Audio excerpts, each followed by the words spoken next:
കൂട്ടുകാരെ, നമ്മൾ ഇന്ന് പഠിക്കാൻ പോകുന്നത് ഫീമെയിൽ അസിസ്റ്റൻറ്റ് പ്രിസൺ ഓഫീസർ 276/2023 2024 ആദ്യത്തിൽ നടന്ന പരീക്ഷയാണ്. ഇത് രണ്ടാമത്തെ ഭാഗമാണ്. ക്വസ്റ്റ്യൻ പേപ്പറിൻ്റെ ആദ്യത്തെ 10 ചോദ്യങ്ങൾ നമ്മൾ ആദ്യത്തെ ഭാഗത്തിൽ ഡിസ്കസ് ചെയ്തു. ഇനി ഈ ക്ലാസ്സിൽ അടുത്ത 10 ചോദ്യങ്ങളാണ്. അടുത്ത 10 ചോദ്യങ്ങളും റിലേറ്റഡ് ഫാക്ട്സും നോക്കാം. വേഗം ക്ലാസ്സിലേക്ക് കയറാം. 11ാമത്തെ ചോദ്യം, ഇന്ത്യയിൽ മൺസൂൺ മഴ ആദ്യം ലഭിക്കുന്ന പ്രദേശം ഏത്? ഇന്ത്യയിൽ മൺസൂൺ മഴ ആദ്യം ലഭിക്കുന്ന പ്രദേശം ഏത്? പശ്ചിമഘട്ടമാണ്. പശ്ചിമഘട്ടത്തിലാണ് മൺസൂൺ മഴ ആദ്യമായി ലഭിക്കുന്നത്. നമുക്കറിയാം, മൺസൂണിൻ്റെ കവാടം എന്നും കേരളത്തിന് ഒരു പേരുണ്ട് അല്ലേ? നമ്മളെ ഈ ഭാഗത്തു നിന്നാണ്, അതായത് അറബിക്കടലിൽ നിന്ന് മുകളിലേക്ക് പശ്ചിമഘട്ടത്തിലേക്കാണ് ആദ്യം മൺസൂൺ മഴ എത്തുന്നത്. കേരളത്തിൽ ഏറ്റവും കൂടുതൽ മഴ കിട്ടുന്നത് തെക്കു പടിഞ്ഞാറൻ മൺസൂണിൽ നിന്നാണ്. അപ്പോൾ കേരളത്തിൽ ഏറ്റവും കൂടുതൽ മഴ ലഭിക്കുന്നത് തെക്കു പടിഞ്ഞാറൻ മൺസൂണിൽ നിന്നാണ്. തെക്ക് പടിഞ്ഞാറൻ മൺസൂണ് 2 ശാഖകളായി വീശുന്നു. എങ്ങനെയൊക്കെ? ബംഗാൾ ഉൾക്കടലിലും അറബിക്കടലിലും. അറബിക്കടലിൽ വരുന്ന ശാഖയിലൂടെയാണ് നമുക്ക് കേരളത്തിൽ കൂടുതൽ മഴ ലഭിക്കുന്നത്. എന്നാൽ ബംഗാൾ ഉൾക്കടലിൽ വരുന്ന ശാഖ വടക്ക് കിഴക്കൻ ഭാഗങ്ങളിലൂടെയാണ് പോവുക. അത് ഖാരോ ഖാസി കുന്നുകളിൽ ശക്തമായ മഴയ്ക്ക് കാരണമാക്കുന്നു. അടുത്ത ചോദ്യം നോക്കൂ. 12. തിപായ്മുഖ് ഡാം ഏത് രാജ്യങ്ങൾ തമ്മിലുള്ള തർക്കത്തിനു കാരണമാണ്? ഈ ഒരു ക്വസ്റ്റ്യൻ ഞാൻ ആദ്യമായിട്ട് കാണുകയാണ്. ഇത്രയും ക്വസ്റ്റ്യൻസ് നമ്മൾ ഡിസ്കസ് ചെയ്തിട്ട് ഇങ്ങനെ ഒരു ക്വസ്റ്റ്യൻ കണ്ടിട്ടില്ല. ഓക്കെ, അപ്പോൾ പുതിയ ക്വസ്റ്റ്യനാണ്, പഠിച്ചു വയ്ക്കുക. തിപായ്മുഖ് ഡാം ഇന്ത്യ ബംഗ്ലാദേശ് തർക്കത്തിന് കാരണമായ ഡാമാണ് തിപായ്മുഖ്. കൂട്ടുകാരെ, എൻ്റെ കൂടെ ഒരു കറണ്ട് അഫയേഴ്സ് പറയാം. ഷാഹ്പൂർ കാണ്ടി ഒരു ഡാമാണ്. ഇന്ത്യ പുതുതായി നിർമ്മിച്ച ഡാമാണ് ഷാഹ്പൂർ കാണ്ടി. എവിടെയാണ്? രവി നദിക്ക് കുറുകെ പഞ്ചാബിലെ പത്താൻകോട്ടിലാണ്. രവി നദിക്ക് കുറുകെയാണ് പുതുതായി ഈ ഡാം നിലവിൽ വന്നിരിക്കുന്നത്. ഇതോടുകൂടി രവി നദിയുടെ വെള്ളം പാകിസ്ഥാനിലേക്ക് പോകുന്നത് പൂർണ്ണമായി നിന്നിരിക്കുന്നു. മാത്രമല്ല 206 മെഗാവാട്ടിൻ്റെ ഒരു ഹൈഡ്രോ പവർ സ്റ്റേഷനും അവിടെ ഈ ഡാമിന് നിർമ്മിച്ചിട്ടുണ്ട്. ഡാമിൻ്റെ ഭാഗമായി നിർമ്മിച്ചിട്ടുണ്ട്. പാകിസ്ഥാനുമായി ബന്ധപ്പെട്ടിരിക്കുന്ന കറണ്ട് അഫയേഴ്സ് ആയതുകൊണ്ട് ചിലപ്പോൾ ചോദിക്കാൻ സാധ്യതയുണ്ട്. പറഞ്ഞു എന്നേ ഉള്ളൂ. ഡാമിൻ്റെ പേരും സ്ഥലവും ഓർത്തു വയ്ക്കുക. ചോദ്യം 13. റിസർവ് ബാങ്ക് ഓഫ് ഇന്ത്യയുടെ ഇപ്പോഴത്തെ ഗവർണർ ആര്? റിപ്പീറ്റ് ചെയ്യാറുണ്ട്. റിസർവ് ബാങ്ക് ഓഫ് ഇന്ത്യയുടെ ഇപ്പോഴത്തെ ഗവർണർ ആര്? നമുക്കിപ്പോഴത്തെ ഗവർണർ ആരെന്ന് മാത്രം പോരാ, ഇവരുടെ എത്രാമത്തെ ഗവർണറാണ് ഇദ്ദേഹം എന്നും പഠിക്കണം. അപ്പോൾ നോക്കാം.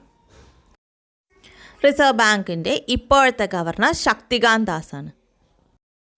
PSC കഴിഞ്ഞ വർഷം ചോദിച്ചതാണ് 23ാമത്തെ RBI ഗവർണർ ആരാണെന്ന്. അപ്പോൾ നമ്പർ അറിയാത്തത് കൊണ്ട് ആ ഉത്തരം പലർക്കും എഴുതാൻ കഴിഞ്ഞില്ല. അപ്പോൾ 23ാമത്തെ രഘുറാം രാജൻ, 24ാമത്തത് ഉർജിത് പട്ടേൽ, ഇപ്പോൾ 25ാമത്തത് ശക്തികാന്ത് ദാസ്. അപ്പോൾ 25 എന്നുള്ളത് നോട്ട് ചെയ്ത് വെക്കണം. 25ാമത്തത് ശക്തികാന്ത് ദാസ്. അടുത്ത ചോദ്യം ഇമ്പോർട്ടൻ്റ് ആണ്, റിപ്പീറ്റ് ചെയ്യാറുണ്ട്. 14. താഴെ പറയുന്നവയിൽ നബാർഡുമായി ബന്ധപ്പെട്ട ശരിയായ പ്രസ്താവനകൾ ഏതാണ്? 1. B. ശിവരാമൻ കമ്മിറ്റിയുടെ ശുപാർശ പ്രകാരമാണ് നബാർഡ് രൂപീകരിക്കപ്പെട്ടത്. കൃഷിക്കും ഗ്രാമവികസനത്തിനുമായുള്ള ഭാരതത്തിലെ ദേശീയ ബാങ്കാണ് നബാർഡ്. നബാർഡിൻ്റെ ആസ്ഥാനം മുംബൈയാണ്. ഇതിലേതാണ് ശരിയെന്ന ചോദ്യം. നമുക്കറിയാം ഇത് 3ഉം ശരിയാണ്. നമുക്ക് നബാർഡിനെ കുറിച്ച് കുറച്ച് ഫാക്ട്സ് നോക്കാം. നബാർഡ് എന്ന് പറഞ്ഞാൽ national bank for agriculture and rural development എന്നാണ് നിലവിൽ വന്നത് 1982 ജൂലൈ 12. എന്നാൽ ചോദ്യം എങ്ങനെയാണ്? നബാർഡ് നിലവിൽ വന്ന ഏത് ആക്ട് പ്രകാരമാണെന്ന് ചോദിച്ചാൽ ഉത്തരം മാറി 1981 ആക്ട് പ്രകാരമാണ്? 1981 നബാർഡ് ആക്ട് പ്രകാരമാണ് നബാർഡ് നിലവിൽ വന്നത്. ആസ്ഥാനം മുംബൈ. ചെയർമാനും 15 അംഗങ്ങളുമാണുള്ളത്. ഇമ്പോർട്ടൻ്റ് ആണ്, 15 അംഗങ്ങളാണുള്ളത്. ഇപ്പോഴത്തെ ചെയർമാൻ KV ഷാജിയാണ്. ഇമ്പോർട്ടൻ്റ് ആണ്, KV ഷാജിയാണ് ഇപ്പോഴത്തെ ചെയർമാൻ.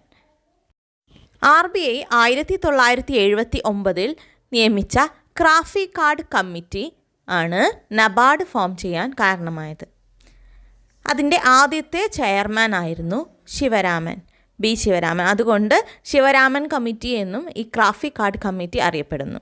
അപ്പോൾ നമുക്ക് ഇതുവരെ ചോദിച്ചത് ശിവരാമൻ കമ്മിറ്റിയുടെ കാര്യമാണ്. ശിവരാമൻ കമ്മിറ്റി പ്രകാരമാണ് നബാർഡ് ഫോം ചെയ്തതെന്നാണ്. പക്ഷേ അതിൻ്റെ ശരിയായ പേര് ക്രാഫി കാർഡ് കമ്മിറ്റി എന്നാണ്. അപ്പോൾ നോട്ട് ചെയ്ത് വെക്കുക. PSC മൊത്തമായിട്ട് മാറിയതാണ്. സാധ്യതയുണ്ട് ചോദ്യത്തിന്. ഇനി നമ്മൾ പറഞ്ഞല്ലോ 1981 നബാർഡ് ആക്ട് പ്രകാരമാണ് 1982 ജൂലൈ 12 നബാർഡ് നിലവിൽ വന്നതെന്ന്. അപ്പോൾ അതിൻ്റെ മുൻപ് എന്തായിരുന്നു ഈ റോൾ ചെയ്തിരുന്നത്? അതായത് അഗ്രികൾച്ചർ ഡെവലപ്മെൻറ്റിന് വേണ്ടി എന്തായിരുന്നു ഉണ്ടായിരുന്നത് ഇന്ത്യയിൽ എന്ന് ചോദിച്ചാൽ, നബാർഡിൻ്റെ മുൻഗാമികൾ അഗ്രികൾച്ചറൽ ക്രെഡിറ്റ് ഡിപ്പാർട്ട്മെൻറ്റും റൂറൽ പ്ലാനിംഗ് ആൻഡ് ക്രെഡിറ്റ് സെല്ലുമാണ്. ഇത് രണ്ടും റീപ്ലേസ് ചെയ്തിട്ടാണ് നബാർഡ് വന്നത്. എന്തൊക്കെയാണ്? അഗ്രികൾച്ചറൽ ക്രെഡിറ്റ് ഡിപ്പാർട്ട്മെൻറ്റും റൂറൽ പ്ലാനിംഗ് ആൻഡ് ക്രെഡിറ്റ് സെല്ലും. അപ്പോൾ ഇപ്പോഴത്തെ ചെയർമാൻ ആരാണ്? KV ഷാജി. നോട്ട് ചെയ്ത് വെക്കണേ, KV ഷാജി. വരുമാനവും തൊഴിലും ഉറപ്പാക്കി 6429 കുടുംബങ്ങളെ 100 ദിവസത്തിനുള്ളിൽ അതിദാരിദ്ര്യത്തിൽ നിന്ന് മോചിപ്പിക്കാൻ കേരള സംസ്ഥാനത്ത് കുടുംബശ്രീ നടപ്പിലാക്കുന്ന പദ്ധതി ഏത്? ഉജ്ജീവനം പദ്ധതി. 16 ഗോൾഡൻ റവല്യൂഷൻ, സുവർണ വിപ്ലവം ഏതുമായി ബന്ധപ്പെട്ടിരിക്കുന്നു? സുവർണ വിപ്ലവം ഹോർട്ടിക്കൾച്ചറുമായി ബന്ധപ്പെട്ടിരിക്കുന്നു. സുവർണ വിപ്ലവം, ഗോൾഡൻ റവല്യൂഷൻ എന്നാൽ പഴങ്ങളുടെ ഉൽപ്പാദനം, ഹണി ഉൽപ്പാദനമൊക്കെ, തേനിൻ്റെ ഉൽപ്പാദനമൊക്കെ ബന്ധപ്പെട്ടിരിക്കുന്നു. പിങ്ക് വിപ്ലവം ചെമ്മീനിൻ്റെയും മരുന്നുകളുടെയും ഉൽപ്പാദനവുമായി ബന്ധപ്പെട്ടിരിക്കുന്നു. അപ്പോൾ പിങ്ക് വിപ്ലവം ചെമ്മീൻ, മരുന്ന്. രജത വിപ്ലവം സിൽവർ റവല്യൂഷൻ, മുട്ട ഉൽപ്പാദനം. ചാര വിപ്ലവം സിമൻറ്റ് അല്ലെങ്കിൽ ഭവന നിർമ്മാണവുമായി ബന്ധപ്പെട്ടിരിക്കുന്നു. മഞ്ഞ വിപ്ലവം അല്ലെങ്കിൽ പീത വിപ്ലവം എണ്ണക്കുരു ഉൽപ്പാദനം. ബ്രൗൺ വിപ്ലവം തുകൽ ഉൽപ്പാദനം. ഏറ്റവും കൂടുതൽ പാൽ ഉൽപ്പാദിപ്പിക്കുന്ന രാജ്യം ഏത്? 17ാമത്തെ ചോദ്യം. ലോകത്തിൽ ഏറ്റവും കൂടുതൽ പാൽ ഉൽപ്പാദിപ്പിക്കുന്ന രാജ്യം ഏത്? ലോകത്തിൽ ഏറ്റവും കൂടുതൽ പാൽ ഉൽപ്പാദിപ്പിക്കുന്നത് ഇന്ത്യയാണ്. ഇന്ത്യൻ പ്ലാനിങ്ങിൻ്റെ ശില്പി എന്നറിയപ്പെടുന്നത് ആര്? ഇന്ത്യൻ പ്ലാനിങ്ങിൻ്റെ ശില്പി എന്നറിയപ്പെടുന്നത് ആര്? ഇന്ത്യൻ പ്ലാനിങ്ങിൻ്റെ ശില്പി എന്നറിയപ്പെടുന്നത് PC മഹലനോബിസ്. പ്രശാന്ത ചന്ദ്ര മഹലനോബിസിനെ കുറിച്ച് കുറച്ച് പോയിന്റ്സ് നോക്കാം. ഇന്ത്യൻ സ്റ്റാറ്റിക്സിൻ്റെ പിതാവ്, ഇന്ത്യൻ ബജറ്റിൻ്റെ പിതാവും ഇദ്ദേഹമാണ്. ഇദ്ദേഹം സ്ഥാപിച്ചതാണ് ഇന്ത്യൻ സ്റ്റാറ്റിസ്റ്റിക്കൽ ഇൻസ്റ്റിറ്റ്യൂട്ട്. ഇദ്ദേഹത്തിൻ്റെ പ്രസിദ്ധീകരണമാണ് സംഖ്യ. രണ്ടാം പഞ്ചവത്സര പദ്ധതിയുടെ ശില്പി PC മഹലനോബിസ് ആണ്. അതുകൊണ്ട് തന്നെ മഹലനോബിസ് പ്ലാൻ എന്നും രണ്ടാം പഞ്ചവത്സര പദ്ധതി അറിയപ്പെടുന്നു. ഇദ്ദേഹത്തിൻ്റെ ജന്മദിനമായ ജൂൺ 29 ആണ് ഇന്ത്യയിൽ സ്റ്റാറ്റിസ്റ്റിക്കൽ ദിനമായി ആചരിക്കുന്നത്. അപ്പോൾ ജൂൺ 29 സ്റ്റാറ്റിസ്റ്റിക്കൽ ദിനം. ഇദ്ദേഹം സ്ഥാപക പത്രാധിപരായി പ്രവർത്തിച്ച മാസിക സംഖ്യ. കൂടാതെ ടാഗോറിൻ്റെ വിശ്വഭാരതി സർവകലാശാലയിൽ സെക്രട്ടറി ആയിട്ടും ഇദ്ദേഹം പ്രവർത്തിച്ചിട്ടുണ്ട്. 19 ധനബില്ലിനെ സംബന്ധിച്ചുള്ള ഇന്ത്യൻ ഭരണഘടന അനുച്ഛേദം ഏത്? ധനബില്ലിനെ സംബന്ധിച്ച്, മണി ബില്ലിനെ സംബന്ധിച്ച അനുച്ഛേദം ഓപ്ഷനിൽ 109.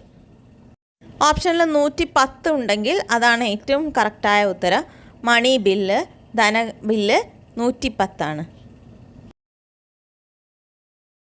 20 താഴെ കൊടുത്തതിൽ കൺകറൻറ്റ് ലിസ്റ്റിൽ ഉൾപ്പെടുന്നത് ഏതൊക്കെ?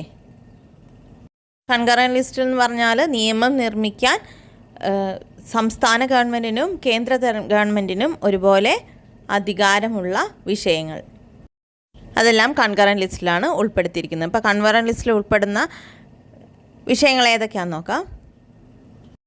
ഓപ്ഷൻ പ്രകാരം മായം ചേർക്കൽ, തൊഴിൽ എന്നിവ കൺകറൻറ്റ് ലിസ്റ്റിൽ ഉൾപ്പെടുന്നു. കൂട്ടുകാരെ, ഇന്ന് നമ്മൾ ഡിസ്കസ് ചെയ്തത് assistant prison officer female question പേപ്പറിൻ്റെ 2ാമത്തെ ഭാഗമാണ്. അടുത്ത ഭാഗവുമായി ഉടനെ വരാം. See you.